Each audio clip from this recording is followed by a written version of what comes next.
Hi, I'm Jasmine. I'm 15, and I've been with my cute, sweet, animal-loving boyfriend, Chris, for almost 2 years, not including the 2 weeks we had broken up. Before we dive into that drama, go ahead and push that bell to subscribe so that your partner doesn't break up with you. And click that thumbs up to be double sure.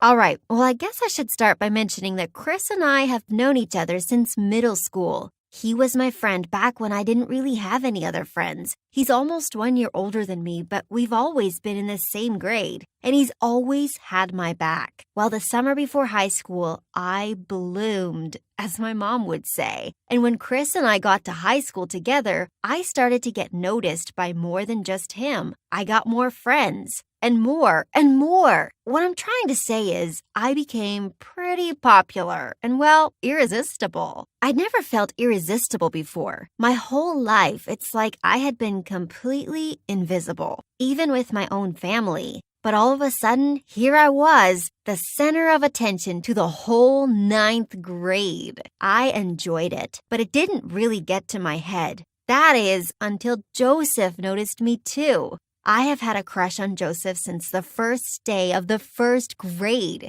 I don't think he ever even knew my name, but suddenly he was finding ways to sit next to me in science class and asking if I wanted to sit next to him at lunch. Chris and I didn't have lunch together, so I figured it was pretty harmless. And it was. Until one day, Joseph put his arm around me. My heart fluttered a mile a minute. I was in total heaven. So much so that for a moment, I completely forgot about Chris. And when I did snap out of it, I politely reminded Joseph that I have a boyfriend and asked him to take his arm off of me. He did, and then he whispered in my ear, "Maybe we can do that somewhere else, somewhere more private." Oh, man. I didn't even know what to say. My cheeks blushed, and I'm pretty sure I even started to sweat. I was excited and nervous and nodded my head yes, and then excused myself to the bathroom. Once I got to the empty bathroom, I jumped up and down and looked in the mirror and screamed a silent scream of excitement.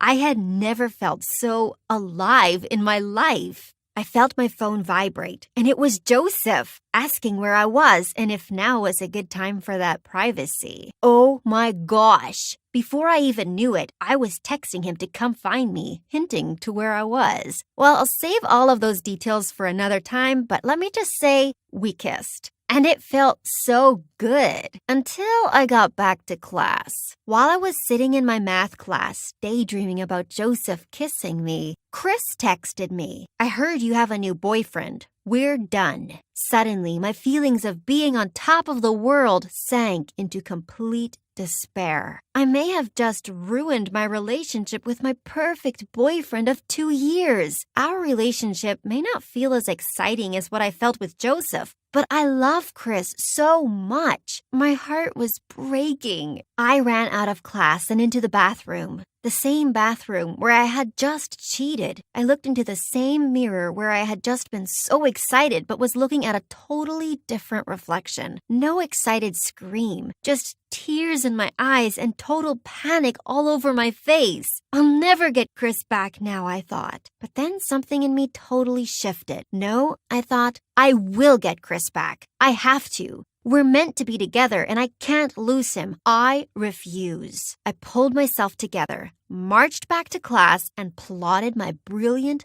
foolproof 10-step plan to get Chris back. I knew it was gold and that there was no time to waste. I implemented step 1 as soon as I got back to my desk. That is, I publicly professed my sincere, undying love for him all over social media. I wanted him and everyone else to know that I totally, shamelessly loved him. The next day when I saw Chris in the hall, I tried to talk to him, but he just rolled his eyes at me and walked away. And right behind him was Joseph, who gave me a very similar look. "Nice posts," he said, and walked away. Ugh, I was so annoyed. Why did I ever let him ruin this for me? Suddenly, I had a flash of our kiss, and my heart started pounding in my chest again. Oh yeah, that's why, I thought. No, snap out of it. Okay, on to step 2. Begging forgiveness. I slipped "I'm sorry" notes in Chris's locker and left them on his car. I called and left voicemails. I even ordered him pizza for his usual guys' night with a special note that said, "Please forgive me." I knew that wouldn't be enough to get him back, but I had to make sure he knew that I was sorry and that I wasn't giving up easily. The next step was very important because I knew if it went wrong, I could lose him forever. Just like that. So step 3, sabotage any new prospects. The next day at school, I saw Chris with another girl in the hall, little Miss Cindy Smith. She and Chris had always been friends too, but they had always kept a good, respectful distance. But now they seemed pretty close, way closer than I'd ever seen him with anyone other than me. So that day, I decided to pull her aside in gym class. Seeming genuinely concerned, I shared the fact that he has IBS, irritable bowel syndrome. I even explicitly shared the time when he lost control and went number 2 in his pants during one of our movie dates. Just to warn her. I knew by the look on her face that she had totally lost interest then and there. Now that Chris was feeling a little confused and vulnerable, now that Cindy was totally ignoring him, it was time to implement step 4, making sure he heard me turn down other guys. I asked one of the guys in my class to help out by pretending to ask me out in the hall when Chris was walking by. He agreed, and we made a plan for in-between periods. In the hall after class, we waited to see Chris. Finally, there he was, walking our way. We quickly acted like we were talking, and when I knew Chris was within earshot, the guy recited his lines perfectly. I replied loud and clear so that Chris could hear me. "My heart belongs to only one. I'm sorry. I can't go out with you." I saw Chris peeking over from the corner of his eye. Yes! On to the next. Step 5. Find a way to get alone with him. Just enough to sneak in some reminiscing. Knowing that Chris wants to be a vet someday and loves animals, I knew he couldn't turn down helping an animal in need. So, one day after school, I texted him and asked him to take a look at my dog, explaining that it was urgent as she hadn't eaten in days. He replied that he was on his way, but only for my dog, not for me. "Of course," I replied. When he got to my house, he went straight to my dog, who was, of course, acting completely normal. After examining her, he told me he couldn't find anything wrong, and I acted amazed when he got her to eat. "Wow, you've always had a way with animals, just like with that stray cat we found last year, remember? I couldn't get her to come to me, but somehow you coaxed her right over." "Oh yeah, I do remember that," he said. He was already starting to soften, just a little bit. "Yeah, and then remember she threw up in the backseat of your mom's brand new car on the way to the animal shelter?" I asked, knowing this would get him going. He chuckled and even replied with one of our inside jokes. For a minute, things almost felt normal. Then he snapped out of it and said he had to go and that he was glad my dog seemed to be doing better. I was feeling better already. I knew my plan was working and that it was only a matter of time before he and I were back to how we used to be. That night, I laid in bed thinking about Chris, fantasizing holding hands and spending time like we always had. I fell asleep and even had a dream about us being the perfect couple again, as if nothing had ever happened. I woke up the next morning with a pit in my stomach, knowing that the dream still wasn't true. But I quickly shifted gears, knowing that I was halfway there. While getting ready for school, I planned out step 6, buttering him up. I knew that by now he had dropped his guard just enough. So as a thank you for helping me with my dog, I bought him 2 tickets to a movie I knew he would want to see. When I gave him the tickets, I told him that he could of course take whoever he wanted. Now, if anyone knows Chris, it's me. And I know he's too nice and polite not to ask me to go with him, especially not after our time together last night. Well, sure enough, after school, he texted me and asked if I wanted to join him at the theater that night. Woohoo! I was so excited. Wow, I hadn't felt this excited since Joseph. Suddenly, I had another flash of my kiss with Joseph, and it felt like electricity was running through my body. I shook it off and quickly got back to celebrating this triumph with Chris. I needed to stay focused and get ready for step 7, playing coy and having the let's be friends talk. There was no way I wasn't going to get him back now. That night at the movie theater, I acted shy and almost timid. did. I knew that if I came off as confident as I actually was about the situation, I would blow the whole thing. When we met up outside of the theater, I kept a slight distance and awkwardly waved hello. Already, it was working, and he timidly opened his arm for a side hug. Score! That loosened us both up, and we both relaxed a bit, hanging out and talking like old friends. We got to the counter for snacks, and I even ordered for him, his favorite. This gave us both a little giggle. My world was feeling right again, and at that moment, I realized just how wrong it had felt since we'd broken up. Once the movie let out, we had our usual conversation, discussing our favorite parts. While he shared his, I kind of spaced out, no longer hearing what he was saying. I was loving the way he always got so excited while talking about something he was passionate about, and the way he waved his arms around to express himself. Even the way his lips moved while he was talking. I really had missed him. Jasmine, did you hear anything I just said? He asked. Oh, I'm so sorry.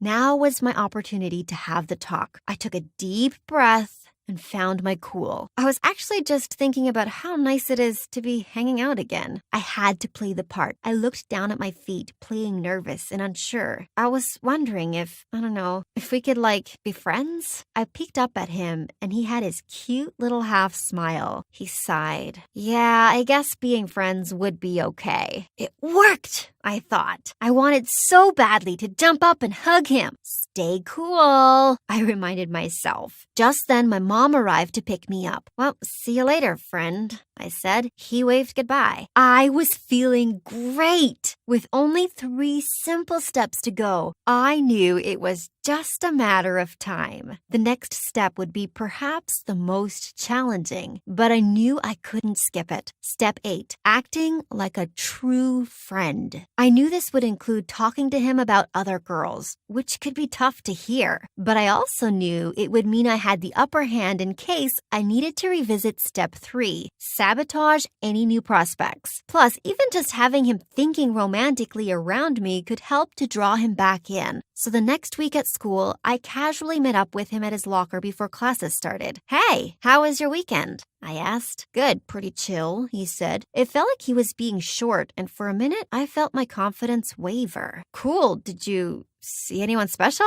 I asked. He looked over at me, kind of suspicious. What do you mean? He asked. Good, he was going for the bait. Did you hang out with anyone special? I don't know, a girl? We're friends, remember? We can talk about these things. He looked a little uncertain, so I said, but obviously, if it makes you feel uncomfortable. No, he said. Sorry, I was just thrown a little off guard. Yeah, well, kind of. He sounded uneasy. I hung out with one of my neighbors. She just moved into town. I don't know, it's new. I hated hearing this. I felt so jealous. Every cell in my being wanted to get angry and scream at him, but I knew that wouldn't help. I knew it, I said, acting excited for him. Is she pretty? He looked at me a little confused. So you're actually comfortable talking about this? Yeah, I said. Friends, remember? I care about you, no matter what. I guess that was enough to disarm him completely because after that moment, it was like the floodgates opened. He was telling me all about this girl, which led into everything he had been up to since we broke up. And that even led to us talking about how we both felt after the whole Joseph drama. By the time classes were starting, we were both almost in tears and parted with a big hug. I had a feeling I didn't have to worry about his new neighbor anymore. That had worked better than I could have even planned, and I went to class with a totally full heart, which made me a little sad about the next step, and even questioned if I should go through with it. But I knew if I wanted him back, it was necessary. And I did. I wanted him back so badly, and I was so close to the finish line. So right then and there, I implemented step 9. Back off and let him come to me. Now that we had bonded and at such an intense and unexpected level, I knew that withdrawing from him would lead him to the chase. So I did. I didn't act cold or disinterested. I just stopped reaching out. When I saw Chris in the halls, I would still smile and wave, but would keep it moving. Even when he called, I would answer and even express that I was excited he was calling, but tell him that I was pretty busy. Let's talk a little later, I would say, excitedly. But I would never be the one to call back. Instead, I would wait for him, and inevitably, He always called. I didn't want to rush this process, so I let things go along like this for almost a whole week. And before I knew it, he was calling after school every day. I had him exactly where I wanted him. It had all worked out so well that I almost started to feel bad that I had manipulated the whole situation. Was this how I wanted our relationship to start again? With lies and deception? Never mind that. I can't think that way. The most important thing is that we get back together, no matter what it takes. Love will make you do crazy things. So I pushed forward with a final phase. Step 10. Have the I really missed this talk. Now that Chris and I had been talking and even hanging out regularly, with him still initiating, I asked him out to lunch over the weekend. And to no surprise, he accepted my invitation. We met up at one of our old favorite hangout spots for some grilled cheese, just like we used to when we were still dating. Things started off just as friends. We were talking and laughing, totally absorbed in one another's company. We had just finished laughing so hard that our sides hurt, reminiscing on a trip we had taken the previous summer. Chris had lost his swim shorts trying to body surf in the ocean while I had been sunbathing. He yelled out for me to bring him a towel, and I playfully pretended that I couldn't hear him, signaling for him to come join me on the beach. He eventually had no choice. We were both in absolute tears thinking back to this moment. I knew it was the right time. I looked over at him and caught his gaze, suddenly very serious. Still wiping his tears of laughter away, he asked, "What's with a serious face?" "Chris," I said, "I really missed this." He took a pause before replying. "So did I, Jasmine." Suddenly very serious as well. I looked down at my hands, waiting for him to make the next move. Right on cue, he walked around the table and sat down next to me. He grabbed my hand and said, "Jasmine, I've been thinking, and I don't like being apart. I love you so much, and if you can promise me you won't cheat again, I think we can work through this. I'd like to get back together." With new tears in my eyes, I nodded and said, "I promise. I love you so much, and I'm so sorry. I want to be your girlfriend again." Then he leaned in for a kiss. We hugged and held one another for a while. I was so happy. This was all I wanted. Suddenly, my world was complete again. My 10-step method had worked, and I felt at total ease. I would never compromise our relationship ever again. The next day at school, it felt like we had never even broken up. We were holding hands in the hall, passing notes back and forth, and texting throughout the whole day. Life was good, and I was totally content. I didn't even mind that the science fair, my least favorite part of school, was coming up. And then I got a text from Joseph. We hadn't even talked since our kiss. Why now? What could he possibly want? Annoyed, I opened his text. "Wanna be science fair buddies?" With a winky face. There was the electricity. Oh no.